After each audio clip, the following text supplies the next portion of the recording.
Boa tarde.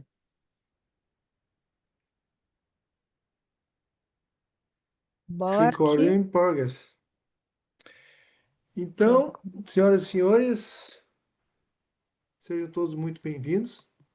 Obrigado pela participação dessa nossa webinar voltado para os casos de descarbonização da indústria no Brasil. Meu nome é Carlos Borque, eu sou superintendente de projetos de inovação aqui na CNI. Muito obrigado pela presença de todos e todas.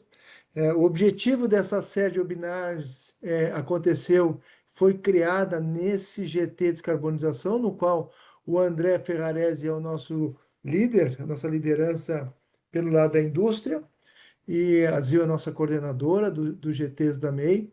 E qual é o objetivo disso? O objetivo disso é que a gente traga as boas práticas voltadas para a parte de descarbonização das empresas representantes desse grupo e das empresas representantes da MEI, né, em relação a isso aí. E hoje, quem é o nosso palestrante é o nosso ilustre líder, o André Ferraresi, que vai apresentar quais as ações que estão sendo produzidas e conduzidas para descarbonizar a indústria na Tupi. Tá? A dinâmica para todo mundo ter estar na mesma página, é em torno de 1 hora. Essa 1 hora era dividida em mais ou menos 30 minutos de apresentação da palestra, seguido de 30 minutos para o debate, perguntas e questionamentos, né? E eu vou me permitir mediar essa parte, né? E em torno de basicamente, a gente vai fazer uma lista. Eu estou bem preparado aqui para fazer uma lista das perguntas, para todo mundo ficar. Eu espero que todas as perguntas sejam respondidas ainda hoje, e as que não forem, a gente endereça para o André e dá o retorno para vocês. A gente pretende, nessa fase do webinar, e foi uma ideia muito bem-vinda por todos nós, porque traz realidades industriais que muitas vezes a gente não tem uma ideia do contexto, né? A gente pretende fazer em torno de uma periodicidade aí em torno de 15 a 30 dias, né? Dependendo das demandas e das empresas que se prontificarem a apresentar seus casos, né? Tá? Esse tempo e essas empresas, nós temos a Zil, que está aqui como nossa coordenadora de GT, que fará então. Vocês podem conectar com ela para ela preparar quem vai ser a próxima webinar e qual é o tema que vai acontecer, tá? Desde já agradeço às senhoras e senhores pela participação, e vamos passar a palavra para o André Ferraresi, nosso ilustre palestrante, que terá o seu tempo para dar o retrato do que a Tupi está fazendo em relação de projetos de carbonização, que a gente sabe que tem coisas muito boas e que pode sim ser replicado para esse Brasil inteiro e também pelo mundo inteiro como um exemplo, um caso de sucesso aí. Tá bom? Muito obrigado pela participação de todos e todas. Muito obrigado, Bork. Enquanto isso, eu já vou projetar aqui a apresentação. E acho que um ponto interessante também compartilhar com todos, que esse aqui é o segundo evento de Case, né? O primeiro foi o João Irineu, da Stellantis, compartilhou as iniciativas da Stellantis.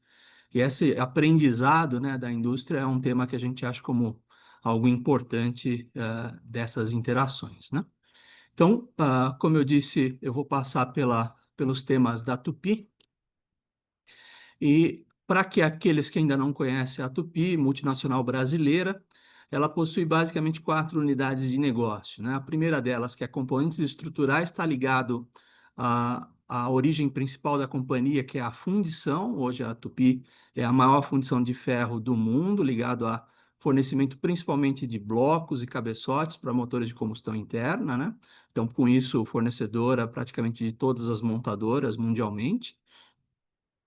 A segunda unidade de negócio amplia essa capacidade de entrega, que é a de contratos de manufatura, que envolve usinagem e montagem de motores, né? Não só os motores da subsidiária MWM, que pertence à Tupi, mas também de outros clientes. Então, a propriedade intelectual dos clientes também é respeitada e viabilizada numa manufatura através do contrato de manufatura, que no Brasil tem um potencial interessante, que são 68% dos motores comerciais no Brasil são importados, né? e muitas vezes importados com peças da Tupi, que foram produzidas aqui, destinadas a Estados Unidos e Europa, e retornam algumas dessas peças montadas em motor completo, né? A terceira unidade de negócio é a de distribuição, que envolve toda a questão de peças para manutenção, não só dos motores MWM, mas também de toda a cadeia de aplicação de motores no Brasil, né? Então, é a segunda maior redistribuição de autopeças do Brasil. E a energia de descarbonização já compreende um conjunto maior de atividades que envolve a aplicação de motores, principalmente com combustíveis de baixo carbono, ajudando não só o setor de energia, mas setores do agro e setores do transporte a descarbonizar de maneira mais acelerada, né? Eu vou dar alguns exemplos disso à frente.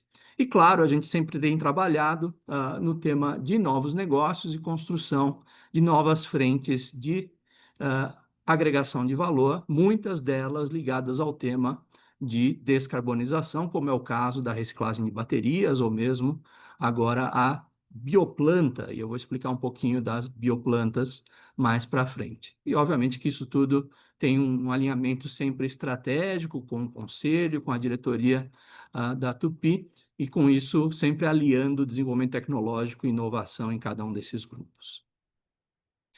Então, a primeira ilustração da esquerda dá essa dimensão que eu comentei antes, né? Então, das peças fundidas para a montagem completa de motores, né? E com isso se tornando aí um parceiro estratégico das montadoras mundialmente, tendo com isso um ambiente de montagem multimarcas, vamos chamar assim, você reduz significativamente o volume mínimo para a viabilidade econômica, né? Então, esse é um tema-chave e que, com a nacionalização de motores, é um elemento já muito estratégico de descarbonização, não só pelo acesso da energia mais limpa brasileira, mas também pelo potencial de evitar transportes desnecessários em alguns dos conceitos de distribuição. A Tupi contém plantas no Brasil, México e Portugal, além de escritórios nos mais relevantes países aí onde estão os nossos principais clientes. Veja que do nosso faturamento, 41% América do Norte, outros 41% na América do Sul e a Europa, 15%, uma menor presença no ambiente asiático, até pela estrutura tradicionalmente mais verticalizada nessas regiões. O que eu vou contar aqui das diferentes experiências de descarbonização estão ligadas aí, a gente publicou recentemente o nosso relatório de sustentabilidade, vale a pena que você tiver a chance de conhecer o nosso relatório, e dele a gente traz as diferentes iniciativas, eu vou cobrir muitas delas, mas obviamente não terei tempo para cobrir todas, fica o convite de conhecer o relatório. Entrando especificamente nas emissões ligadas às atividades da Tupi, né, aqui nos 3 escopos, né, nós percebemos então que nós estamos aí com uma representação das emissões da Tupi, com uma divisão entre os diferentes escopos, né? Uma parcela mais significativa do escopo 3, né? Veja que o escopo 3 tem uma parte significativa que é de transporte. A Tupi é uma empresa forte de exportação, nós somos a empresa de autopeças que mais contribui com a balança comercial brasileira, porque vocês verão à frente, utiliza como principal fonte da fundição sucata e tem um perfil muito forte de exportação, né? Com isso, a gente também tem um escopo 2 bastante reduzido e de maneira bem interessante.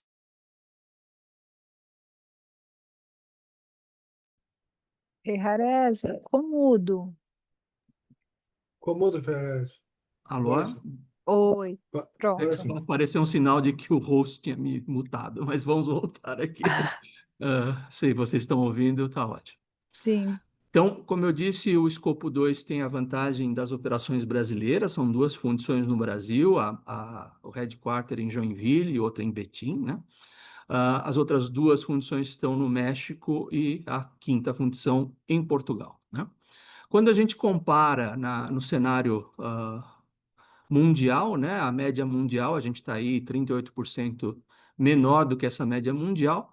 Por sua vez, vocês verão em detalhes nos slides seguintes, há possibilidades de combinar rotas produtivas específicas que a gente pode ser mais reduzido ainda, né? Obviamente que parte dessas opções acabam implicando em algum tipo de custo adicional, né? Seja de capacidade ou de operação. E eu explico melhor nos slides seguintes, né? Mas é um momento no qual a gente já está preparado para atingir esse nível se houver demanda específica para isso, né? Quando eu vou citar aqui os exemplos e os caminhos de descarbonização, né? Então, eu dei a situação de onde nós estamos e os caminhos de descarbonização, eu vou tentar traçar três perspectivas. Aquela diretamente ligada ao slide anterior, que é como nós temos reduzido o caminho de descarbonização na fundição, a intensidade de descarbonização na fundição, mas também como a gente tem explorado a utilização de combustíveis sustentáveis, né, através da utilização de motores e soluções que utilizem combustíveis sustentáveis, e nos novos negócios, como a gente tem trazido outras frentes importantes de descarbonização também para os nossos clientes. Então, primeiramente, na fundição, né, como eu disse, a 95% dos blocos e cabeçotes entregues aos nossos clientes são de fonte de sucata, né? Tanto sucata como resíduo de processamento industrial, por exemplo, retalho de estampagem, como também sucata de obsolescência. Claro que o principal desafio aqui está ligado a como aumentar o consumo de sucata de obsolescência, que tem como desafio principal o nível de contaminação, né, que precisa ser regulado na fundição para a formação da liga em perspectiva, né?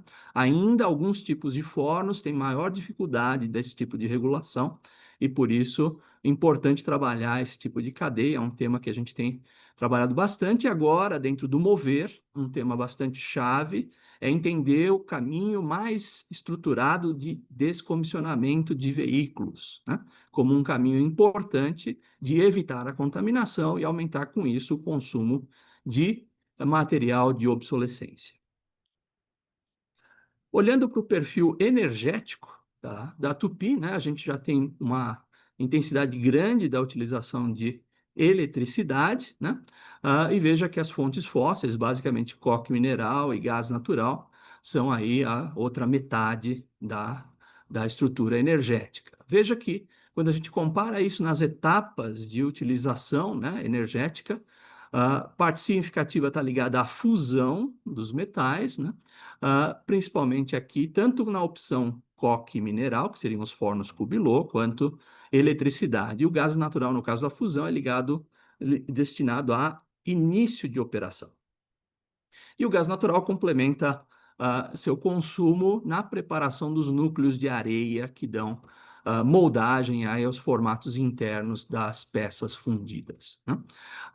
Com isso, a gente tem a opção de seguir por fornos elétricos, o que acaba limitando o tipo de sucata e, por isso, demandando custos diferenciados de processamento que podem alcançar, como eu mostrei anteriormente, níveis mais baixos ou bem mais baixos de intensidade de carbono.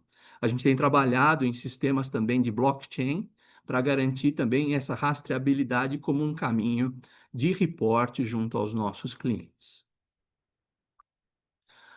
Olhando sobre a perspectiva de substituição do coque mineral, que é um forno bastante flexível e de maior possibilidade de uso de sucata de obsolescência, a gente desenvolveu num projeto em Embrapi um biocarvão, né, que traz a possibilidade, inclusive esse biocarvão com formato também de ligantes orgânicos e inorgânicos ligados a cadeias de resíduo, que nos deram a chance, inclusive, da aplicação de uma patente. E agora, através de um projeto recém-aprovado pelo BNDES, a gente segue para o ganho de escala, né, porque é todo um trabalho importante de segurança, junto aos diferentes parceiros, né, em fornos piloto, o aumento de escala desse desenvolvimento, inclusive avaliando o potencial de substituição mais intensiva do coque mineral pela biomassa, né, no seu limite, e a combinação, inclusive, de gases como complemento superior futuro, por exemplo, o hidrogênio. Porém, há uma outra perspectiva importante, como a fundição pode ser viabilizador de descarbonização no mundo automotivo, por exemplo, substituindo os blocos de veículos leves de alumínio para ferro. E com isso nós desenvolvemos uma tecnologia que alcança pesos equivalentes em ferro no bloco comparado com alumínio. Ao fazer isso, não só você elimina o problema de peso maior, que poderia gerar consumo de combustível maior, mas traz vantagens estruturais e de emissões na produção do bloco, né? Além da capacidade de reciclagem diferenciada, tanto no uso de novos blocos, quanto, ao final de vida, uma peça mais homogênea e, portanto, com reciclagem facilitada, né? Além disso, há a interação interessante que a gente tem feito com diversas montadoras, com a possibilidade de combinar esse tipo de solução para etanol, principalmente nas zonas de combustão ligados à partida frio. Entrando agora no campo de combustíveis sustentáveis, a gente sempre tem que lembrar que são 3 principais grupos. O grupo de maior viabilidade econômica imediata são os combustíveis de primeira geração, como nós conhecemos etanol e biodiesel principalmente, mas também é possível produzir a partir de biocombustível de primeira geração outros combustíveis como HVO e SAF, né? E aqui a vantagem é que os custos dos biocombustíveis têm grau de similaridade mais próximo do combustível fóssil e, portanto, de uma viabilidade econômica mais efetiva. Quando a gente vai para combustível de segunda geração, que é produzido a partir de resíduos, ou combustível sintético, que é a partir da eletricidade limpa, os custos de processamento ainda são maiores do que os fósseis e, portanto, ainda desafiam a perspectiva econômica de viabilidade. Mas há casos, e aqui acho que o importante é entender que cada região vai ter maior propensão a uma rota específica, uma região no mundo, né? No Brasil, obviamente, a gente tem um potencial muito grande de biocombustível de primeira geração, né? Mas também tem potenciais importantes para alavancar e ser um fornecedor importante de energia mundialmente. Com isso, a gente tem no grupo da Tupi, então, na subsidiária MWM, nós possuímos o maior centro de pesquisa de motores da América Latina, e a gente tem orientado esse centro de pesquisa ao foco de desenvolvimento de combustíveis sustentáveis, né? Um exemplo é na cadeia do biometano. O biometano é um dos combustíveis de maior potencial de utilização no Brasil, através das fontes conhecidas de fácil biodigestão. Segundo aqui esse trabalho da Biogás, já seria possível alcançar algo da ordem de 70% do consumo de diesel do ponto de vista energético, né? Claro que ainda a utilização efetiva desse biometano como evento energético ainda é pequena, né? Mas há crescimentos ano a ano nos últimos anos. E por isso a gente entendeu que um dos desafios era não só produzir o biometano, mas principalmente utilizar o biometano e ter opções de utilização do biometano. Por isso nós desenvolvemos os motores MWM a biometano e gás natural, né? Que viabilizam um conjunto grande de soluções, esses motores, aqueles que são produzidos aqui em território nacional. Com isso, uma das primeiras aplicações é esse da direita, aplicado a geradores, para grupos geradores de eletricidade, principalmente levando segurança energética no campo. Então, é um tema bastante forte a introdução dos geradores. E com isso, a gente foi descobrindo outras demandas da região agro, como, por exemplo, a irrigação e fertirrigação, principalmente no caso do sucrocoleiro, o uso da fertirrigação através da vinhaça é um tema-chave de grande consumo de diesel, por isso a gente lançou em 2023 a motobomba com motores a biometano, o que garante também um caminho de descarbonização intensiva também das operações sucrocoleira e tem agora espaço também de entendimento para outras aplicações agrícolas. Nós ainda trouxemos a solução de transformação veicular, então, um caminho tradicional do uso dos combustíveis sustentáveis através de veículos novos, mas para acelerar o caminho da utilização de combustíveis sustentáveis também na frota existente, a gente trouxe uma solução no qual a gente, a partir de um veículo existente, remove o veículo original a diesel e substitui ele por um motor diesel e substitui ele por um motor MWM, no caso aqui a biometano, e toda a interface desse motor com o veículo, toda a preparação do sistema de combustível, como os tanques, as conexões, e ainda passa pelas homologações de Inmetro e Detran. Veja que não é só uma solução de descarbonização, a depender do combustível usado, biometano ou gás natural, mas ainda é uma solução de ganhos expressivos, tanto na qualidade do ar quanto econômicos, né? Então, por essa solução econômica, que a gente acaba chamando dentro da Tupi de descarbonização viável, é aquela que tem maior potencial de ganho de escala, né? Porque a gente consegue, com isso, atrelar aí o benefício, impacto ambiental com viabilidade econômica. E essa mesma solução a gente trouxe na última AgriShow, né, no final do mês passado, a solução do motor MWM a etanol, no qual a gente realiza a transformação veicular de tratores. Então, tratores existentes, removendo o seu motor original diesel, substituindo por um motor MWM aqui no campo de 230 cavalos de potência.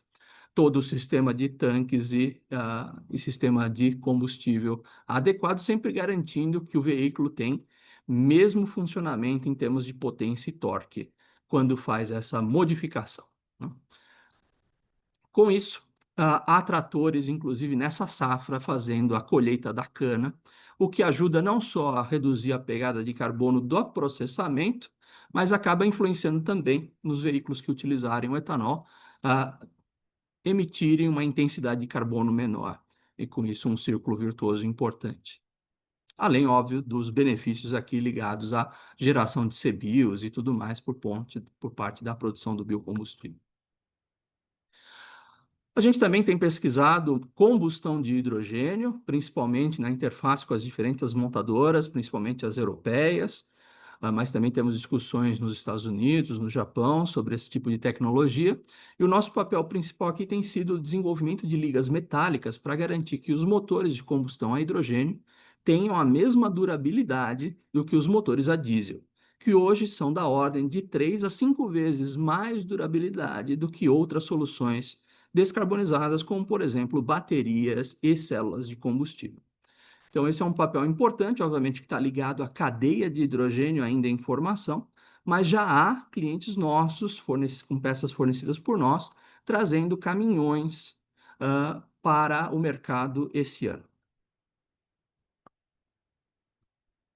E entrando no campo de novos negócios, né, eu trago aqui a visão geral da reciclagem de baterias, então entendendo o nosso papel no campo da eletrificação, a nossa visão é que, como eu disse antes, a solução ela é holística e neutra em tecnologia. A partir de cada região haverá uma melhor propensão da utilização de uma rota ou outra rota tecnológica, e cada aplicação vai ter o seu desafio maior ou menor de utilizar cada uma das tecnologias de descarbonização. Entendendo então a eletrificação, sejam em veículos elétricos ou veículos híbridos, o destino das baterias é um tema-chave, né? Mas que também é elemento-chave para a produção de novas baterias. Hoje, a intensidade de carbono ligada à mineração dos minerais críticos de bateria acaba fazendo com que um carro elétrico chegue a ser de 2 a 3 vezes maior em intensidade de carbono para ser produzido do que um veículo a combustão. Então, com isso, há um gap de emissões no início da produção que deve ser vencido a partir da fonte de energia utilizada, uma espécie de break-even desse tipo de emissão, né? Utilizando materiais reciclados, né, você teria aí, em comparação com os minerais virgens, uma descarbonização da ordem de 70%. Então, nós desenvolvemos um processo de reciclagem, mas também temos usado uma experimentação, entendimento da opção de utilização em segunda vida, quer dizer, não mais útil para uma aplicação em primeira vida, por conta de uma reduzida capacidade de carga, talvez esse tipo de bateria ainda tenha potencial de uso em aplicações estacionárias, né? Então, por isso, essa combinação segunda vida e reciclagem é um tema-chave em desenvolvimento pela Tupi, que através dos parceiros que vocês estão vendo aqui, foi desenvolvido um processo que agora avança para uma planta demonstração, com apoio da FINEP, né? Então, um projeto Embrapi, que culminou agora numa planta de demonstração com apoio da FINEP, dentro do IPT. Então, a intenção da planta de demonstração é fechar ciclos de desenvolvimento em maior escala e ainda garantir com isso o modelamento econômico desse tipo de solução para que a gente possa efetivamente entrar em mercado na sequência, seja no Brasil como no mundo, né? Não só dedicado a veículos elétricos, mas também eletrônicos e baterias de estacionários, como, por exemplo, sistemas de armazenamento de energia. E, portanto, eu chego nas bioplantas, né, que é um sistema no qual a gente realiza todo o projeto, construção e operação de uma planta que recebe dejetos de diferentes fontes, hoje com maior ênfase ligado à proteína animal. Então, nós recolhemos os dejetos dos criadores de proteína animal, principalmente suínos e aves, que tendem já a ser um processo de criação confinado, portanto, mais fácil de recolher os dejetos, mas ainda com essa dificuldade em muitos dos pequenos produtores ter escala suficiente sozinho. Então, a gente, através de um grupo de criadores, faz o recolhimento nessas diferentes propriedades, leva até a nossa unidade e realiza, portanto, nessa unidade, uma primeira fase de seleção entre porções sólidas e líquidas do dejeto. As porções sólidas são destinadas à produção de fertilizante orgânico-mineral, então já começa uma outra cadeia influenciada, a cadeia da agricultura, né, de descarbonizar usando com isso conteúdo orgânico, né, assim como a fase líquida entra no biodigestor e dá origem ao biogás, e esse biogás purificado gerando biometano, que utiliza as diferentes fontes que eu mostrei anteriormente, seja geradores para eletricidade, seja caminhões para distribuição e carregamento dos animais ou da carne dos animais, motobombas para irrigação ligada às lavouras da atenção e também a geração de CO2 biogênico, importante para descarbonizar processos industriais. Aqui vocês veem uma fotografia ligada à nossa primeira operação, que teve início no início do ano passado, ligado à cidade de Toledo, com um parceiro Primato, cooperativa de criadores de suínos, né? No qual a gente tem toda a geração. Então, aqui vocês têm até um panorama do modelo, né? E as fases finais aí do terceiro biodigestor, para que a gente, então, trabalhe no galpão mais à esquerda da fotografia a produção de fertilizante orgânico-mineral e à direita os biodigestores dão origem ao biogás, que ao final do lado do galpão você tem o ponto de abastecimento dos veículos, né? Então, com isso, um exemplo de integração e de possibilidade que está avançando agora para outras duas unidades, uma com galinhas poedeiras em Divinópolis e outra também com suínos e aves de corte na cidade de Ceará.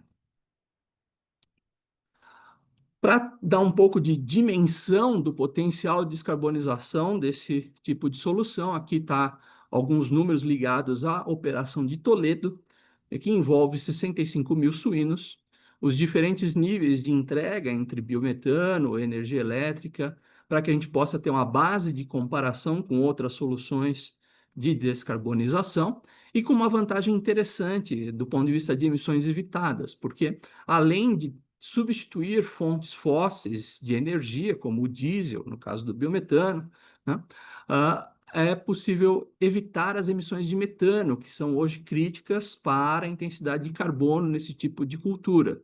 E, portanto, você ganha intensidade importante de descarbonização. E para que a gente tenha noção do impacto, essa planta que conta com os dejetos de 65 mil suínos, o Brasil possui 44 milhões de suínos no seu plantel. Então, é um potencial de escala bastante grande e interessante, no qual a gente deve avançar no futuro. Então, com isso, eu reforço o convite para que vocês conheçam as nossas iniciativas, há outras que eu não tive a chance ainda de cobrir por aqui, por conta do tempo, para a gente ter um espaço de conversa importante, mas fica o convite mais uma vez de vocês conhecerem as nossas atividades no relatório de sustentabilidade. e, portanto, eu fico agora disponível para a gente bater um papo, entender um pouco mais qualquer dúvida que vocês possam ter. Muito obrigado. Ferrarese, muito obrigado pela tua apresentação. Riquíssimos as informações, riquíssimos os detalhes. E vamos deixar para os nossos participantes, quem quiser se pronunciar ou escrever no chat ali a pergunta que desejar. E a gente não vai determinar o primeiro, segundo. Por favor, quem quiser já fazer a pergunta, por favor, se manifeste aí abrindo o microfone ou escrevendo no chat ali que eu falo em seguida aí pro Ferrarese.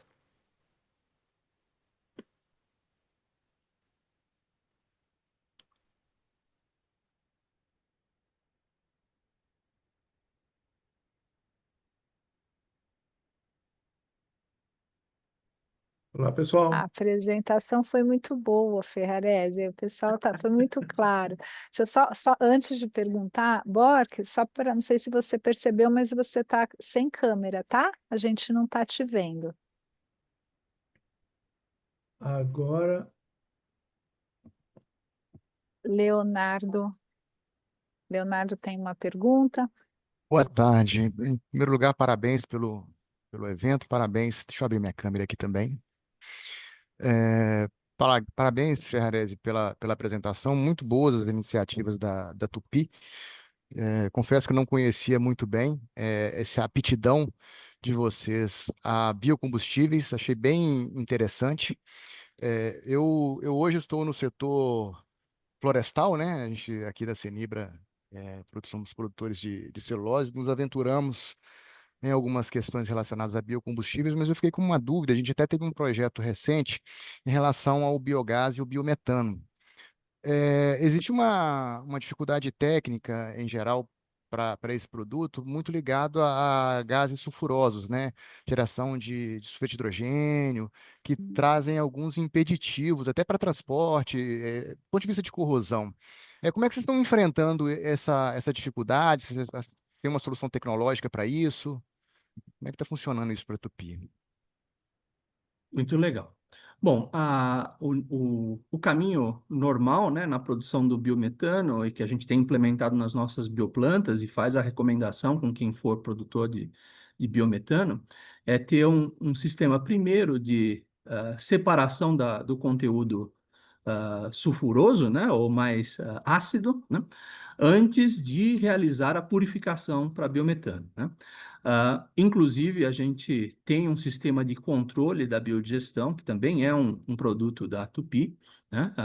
Que acompanha a biodigestão e realiza um equilíbrio de gases para menor formação desses tipos de soluções críticas, né? Então, também é um tema que muitas vezes muitos dos nossos consumidores de geradores a biogás, né, que é uma das maneiras de utilizar a saída do biodigestor diretamente antes da purificação mesmo para biometano, seria queimá-lo em gerador, né?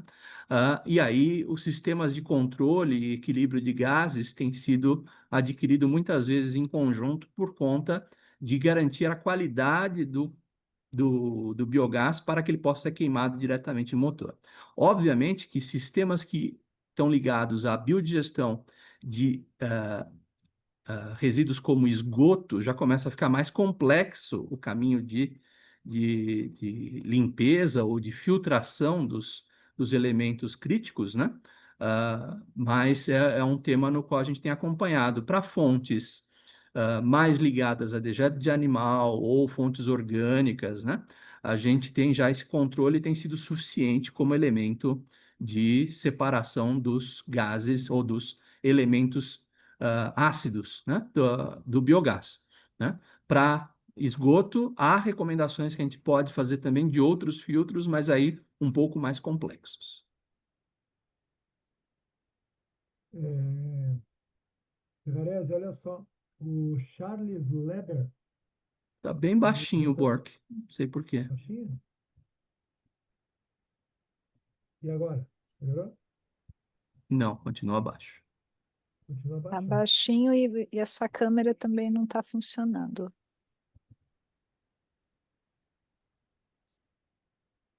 E agora? Tá baixinho ainda? Tá baixinho ainda? Continua baixinho. Continua baixo, Bork.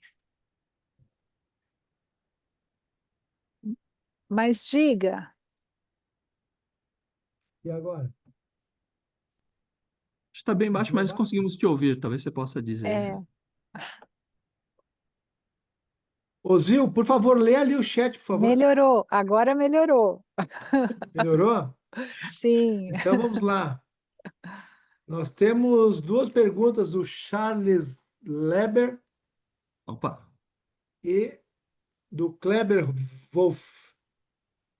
Primeiramente, o Charles Leber está parabenizando a apresentação e o engajamento da Tupi no tema descarbonização e está perguntando, na sua opinião, você entende que o hidrogênio verde ou hidrogênio de baixo carbono pode ser a solução para a descarbonização do Brasil antes mesmo de explorarmos 100% do potencial de bio. biogás e biometano que temos? Ah, nas avaliações, bom, Charles é um grande parceiro do Hub de Descarbonização no ambiente de Santa Catarina, então muito obrigado pela pergunta, Charles. Nas avaliações que nós fazemos, né, hoje o tema do biometano é aquele que tem mais rápida viabilidade econômica, né? O hidrogênio ainda tem um potencial muito grande, mas ainda requer uma questão de infraestrutura. Aqui eu acho que o tema importante para a gente ter em referência é a discussão de como utilizar esses gases, né? Hoje, muito do biometano tem também exigido um conceito de oportunidade de consumo regional, né? Então, se você fizer o consumo perto da região de produção do biometano, você tem muito maior chance de viabilidade econômica do que levá-lo até um centro de distribuição, um gasoduto. Há trabalhos intensivos, a gente participa de discussões, inclusive no MDIC, sobre a construção de corredores sustentáveis, né, que É. tenta garantir a distribuição desse tipo de energético de uma maneira mais econômica, né? Porque transportá-lo por vias rodoviárias é bastante ingrato pela densidade energética, né, de carregamento. Então, hoje a gente percebe que a utilização do biometano é de melhor solução econômica, considerando consumos regionais. Por exemplo, né, das soluções de saneamento ou de lixo conectadas com o transporte público, por exemplo, sejam caminhões de lixo, sejam ônibus, né? Então, esse é um caminho importante. O hidrogênio passa pelos desafios similares, também é um gás ainda mais leve do que o metano, né? Então, esse é um desafio importante para o hidrogênio, como uma rota de descarbonização. Tem todo o desafio de produção, que está ligado principalmente aos eletrolisadores, mas a gente já vê uma viabilidade técnica na aplicação de motores que reduzem sensivelmente custos de propriedade, né, que é a questão de durabilidade, além do custo de aquisição e formação do veículo. Mas no nosso roadmap há primeiro uma intensa exploração do biometano antes de um valor significativo de hidrogênio. De novo, lembrando que isso é um aspecto regional, talvez isso seja para o Brasil. Mas pensando em países que importam a sua energia, como por exemplo a região da Europa, né, a utilização do hidrogênio deve ser um caminho para acessar a energia limpa, né?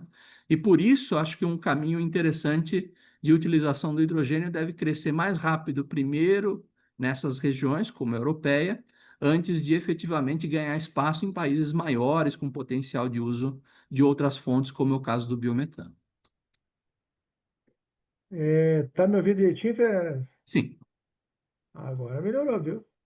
Então, temos a pergunta aqui do Kleber Wolff, também está te parabenizando pela apresentação, mas ele gostaria de saber se existe alguma iniciativa de processo de descarbonização na unidade de Portugal.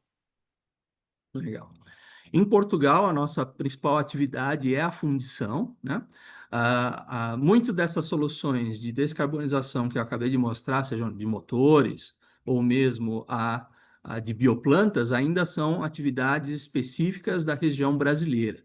A gente tem recebido vários pedidos e discussões de externalizar esse tipo de solução também para as regiões da América do Norte e Europa, mas estão ainda em avaliação de viabilidade e não estão ainda efetivamente em curso. Temos a pergunta também do Mário Sérgio Salerno, que ele pergunta o seguinte: quais os desafios para a reciclagem de baterias EVs, desafios na parte técnica, logística, energia, na tua percepção, no teu conhecimento? Muito bom. O Mário é excelente parceiro. Inclusive, eu conheci a Zio através do Mário, né? Então, obrigado, Mário, pela pergunta. A cadeia de reciclagem de baterias, né, tem alguns temas chaves aqui, né? Do ponto de vista técnico, já existe diferentes processos envolvidos em várias empresas ao redor do mundo, capazes de recuperar em alta taxa de recuperação e alta pureza, né? Então, do ponto de vista técnico, eu não vejo gaps significativos, né? Por sua vez, logística realmente é um tema-chave, né? Por quê? Porque também muita da estrutura de crescimento de uso de baterias ainda é muito nova, né?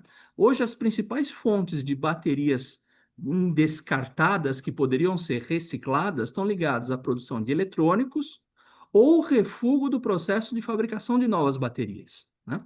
Então, por isso ainda há volumes bastante baixos de baterias disponíveis para reciclagem. É lógico que a gente teria que trabalhar com temas como backlog, né? Baterias que poderiam ser recicladas, mas não foram nos últimos anos, né? Mas, obviamente, que aqui a distribuição, e esse sempre foi o desafio dos veículos, dos eletrônicos, né? A coleção de baterias retornarem para um ambiente centralizado capaz de destinar para reciclagem. Quando a gente vai para baterias maiores, sejam em armazenamento de energia ou de veículos, já existe uma cadeia tradicional em que o resíduo, vamos chamar assim, vai acabar chegando. No caso dos veículos, seria através da montadora, quando houvesse a necessidade de uma troca da bateria, né? Então já está ligado a um circuito de recolhimento, vamos chamar assim. E no caso das baterias de armazenamento, muitas elas ligadas à perspectiva do contrato de funcionamento do banco de baterias. Então, com isso, para esses dois temas que, a partir de 2030, devem representar mais de 50% das baterias disponíveis para reciclagem, a gente já teria melhores condições de logística. Mas ainda é um trabalho em crescimento, não existe volumes de baterias que chegaram em fim de vida ainda para isso. Então, estruturar caminhos que ganhem produtividade e flexibilidade de processo com volumes mais baixos nesse momento são estratégicos, né? Mas começam a ser menos críticos a partir de 2030. Por que 2030 também? Porque, do ponto de vista de mineral disponível para reciclagem, há um gap de tempo na disponibilidade de minérios críticos, né? O crescimento de produção de baterias é um espaço de tempo muito mais curto do que por novas minas em processamento. Por exemplo, somente ligado aos veículos leves, as estimativas para 2035 exigiriam alguma coisa como 70 novas minas de lítio, 70 novas minas de níquel, e outras 70 novas minas de cobalto para dar conta da demanda, né? O que, obviamente, se essas minas estariam disponíveis e operantes em 2035, elas teriam que estar produzindo, sendo implementadas agora, para poder ter tempo suficiente de serem licenciadas, tryouts e tudo mais até 2035. E não é o caso. Então, por isso, a partir de 2030, mundialmente, há uma expectativa de gap de minerais críticos, né? E por isso a reciclagem também tem um fator aí de equilibrador da demanda. Por isso, há uma discussão muito forte sobre se realmente as baterias em fim de vida automotivas teriam chance de serem aplicadas em segunda vida, porque haverá uma demanda tão forte por construir novas baterias que talvez elas já seriam destinadas à reciclagem. Então, é parte do tema que a gente tem acompanhado, obviamente, é bastante de como a gente tem monitorado o sistema, interagido com clientes e cadeias de fornecimento ao redor do mundo, para entender um pouco dessa dinâmica de como deve funcionar o caminho de reciclagem de baterias. Ninguém escreveu aqui, mas eu vou me permitir fazer uma pergunta que tem a ver com todo o nosso trabalho que nós realizamos na MEI, nos nossos grupos de trabalho. Primeiro que em relação de bateria, nós temos um grupo de um GT, um grupo de trabalho que trabalha armazenamento de energia. Não sei se você estava na última reunião, Não, não estive, mas eu conheço o grupo. mas essa última reunião ficou claro, fica pacífico que uma das soluções, e talvez a solução que a gente tem para o nosso grid e de manter sem oscilações para a qualidade de energia é a utilização de baterias estacionárias. Então, isso é um fato, é uma coisa que vai ser defendida, está sendo articulado para ser defendido a nível governamental, a nível indústria, para que isso se transforme em realidade, bateria juntamente com termoelétricas enfim.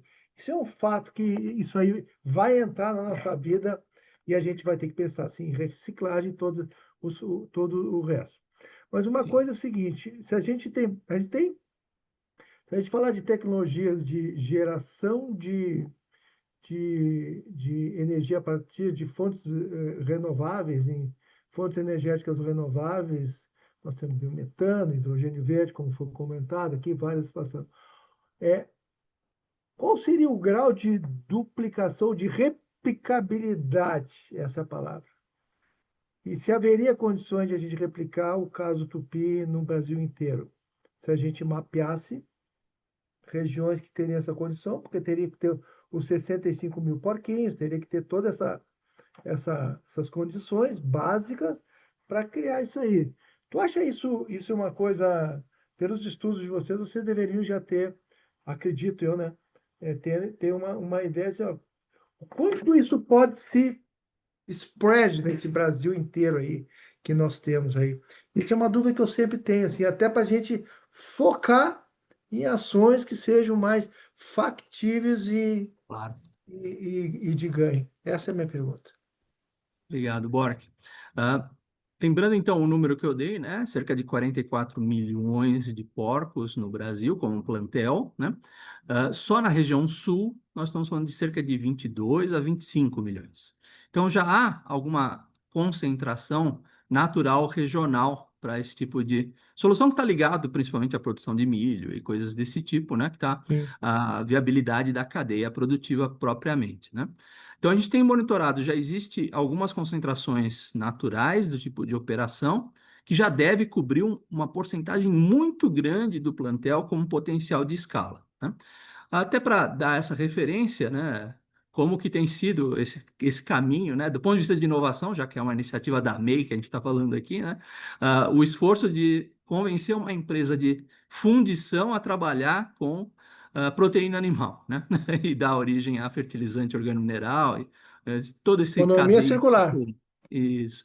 Então, muito disso veio de esforços de desenvolvimento, uma criação de um grupo interno ligado a participantes, interação com diferentes membros da academia, né? Com o intuito de ir criando tecnologia e viabilizando esse tipo de solução que teve alguns momentos de pivotagem na sua história. Isso talvez seja para um outro momento, mas é bastante interessante como ela se desenvolve, né?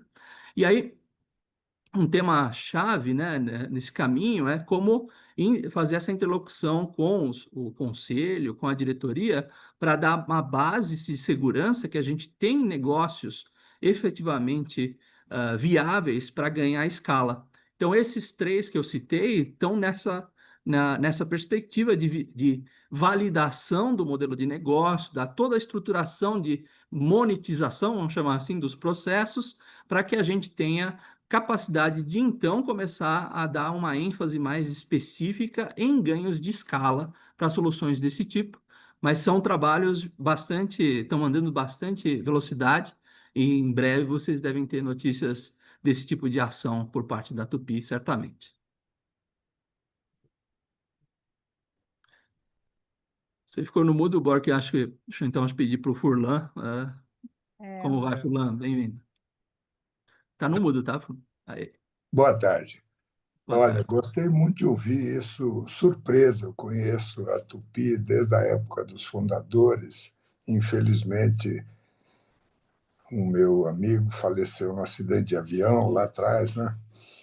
E, e mais surpreso ainda da experiência em Toledo, porque a Sadia, que eu presidi por muitos anos, ela foi pioneira em Toledo. Nós tínhamos 2 tanques lá com aquelas bolhas de gás e funcionava para demonstração um gerador com motor de caminhão. E depois acho que foi feita uma parceria também com Itaipu e, hoje BRF, né, é o maior processador de suínos do Brasil e de aves também, né? E logo em Toledo vocês fizeram lá uma parceria.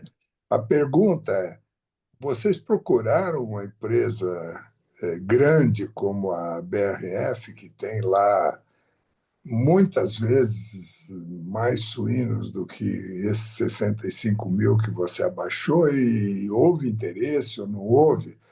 Porque a empresa tem, acho que, 10.000 integrados em várias regiões do Brasil. Portanto, tem um potencial fabuloso de transformação dos dejetos em biogás.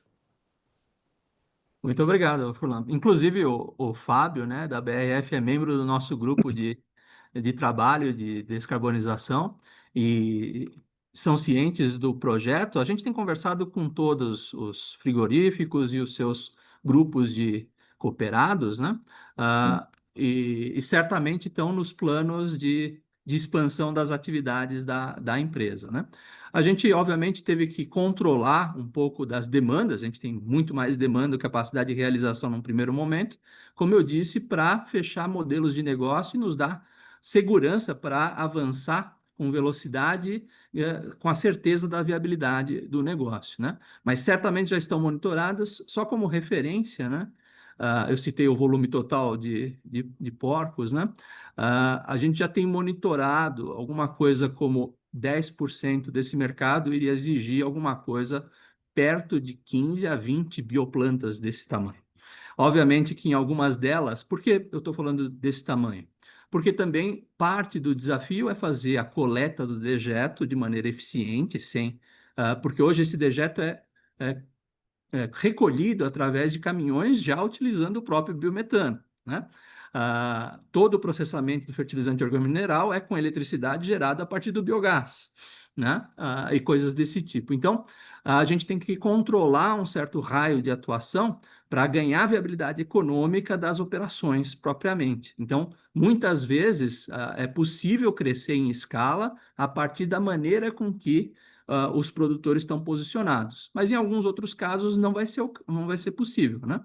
Então, só como referência, né, a gente já está falando de uma das plantas que a gente tem trabalhado da ordem de 200 mil suínos e mais de 1 milhão de aves de corte, né? No mesmo raio de atendimento. Então, sim, é um potencial muito grande de escala e a gente tem conversado com todos e certamente o time da BRF Mafrig é um time muito atuante também nessas conversas.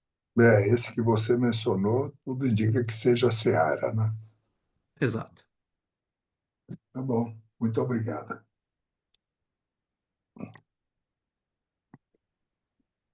Temos mais alguma pergunta, algum questionamento? No chat aqui? Não apareceu mais.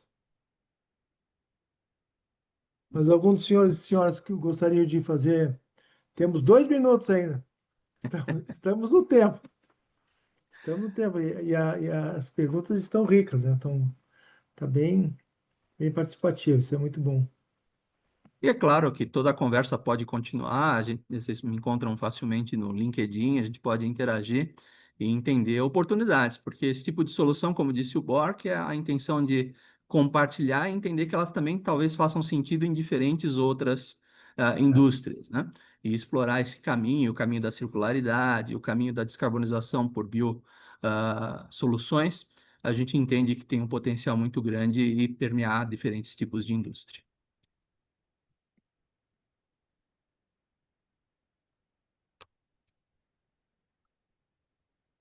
Eu estou agradecendo e parabenizando a apresentação.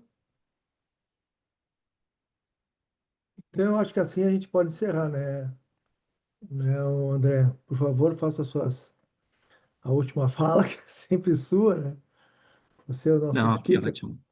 Acho que, de novo, reforçando o convite, né, para as empresas que tiverem cases e gostariam de compartilhar, entrar em contato com a Zil, né, ela deixou os contatos no chat, e aí vocês, com essa organização, a gente vai colocando em marcha mais experiências como essa de hoje, para que a gente tenha diferentes caminhos, né, porque a gente entende que a descarbonização tem que combinar, no mínimo, três fatores, né, além do impacto ambiental, a viabilidade econômica e impacto social, né? Importante para que a gente ganhe escala. Caso contrário, a gente acaba restrito a demonstrações muito interessantes, mas não suficientes para ganhar escala, né? Então, fica o convite para todos vocês se candidatarem ou mesmo interagirem com nós de maneira geral.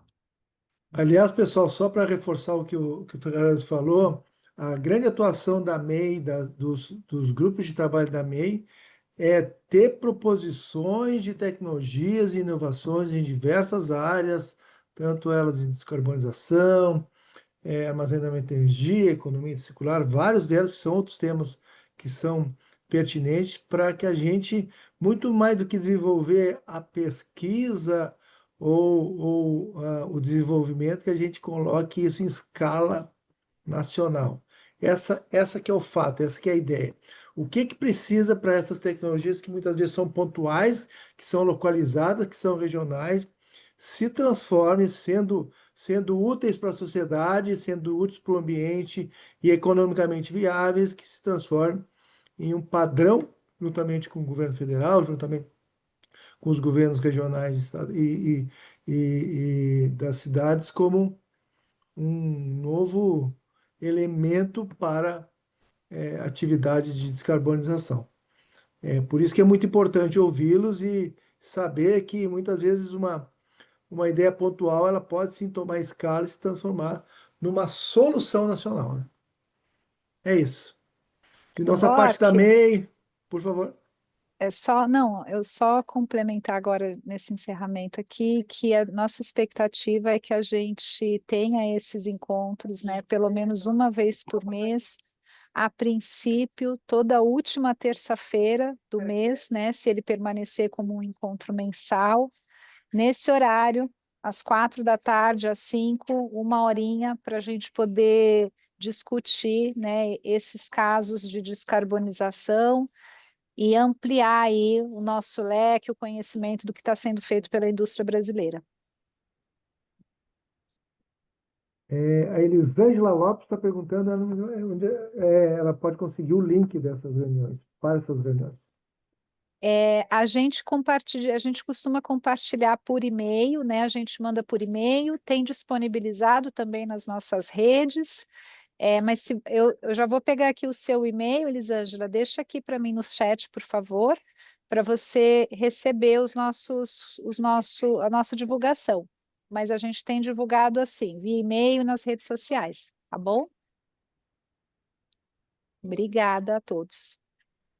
Muito obrigado a todos a presença, muito bom, muitas perguntas bem focadas e é isso que a gente precisa.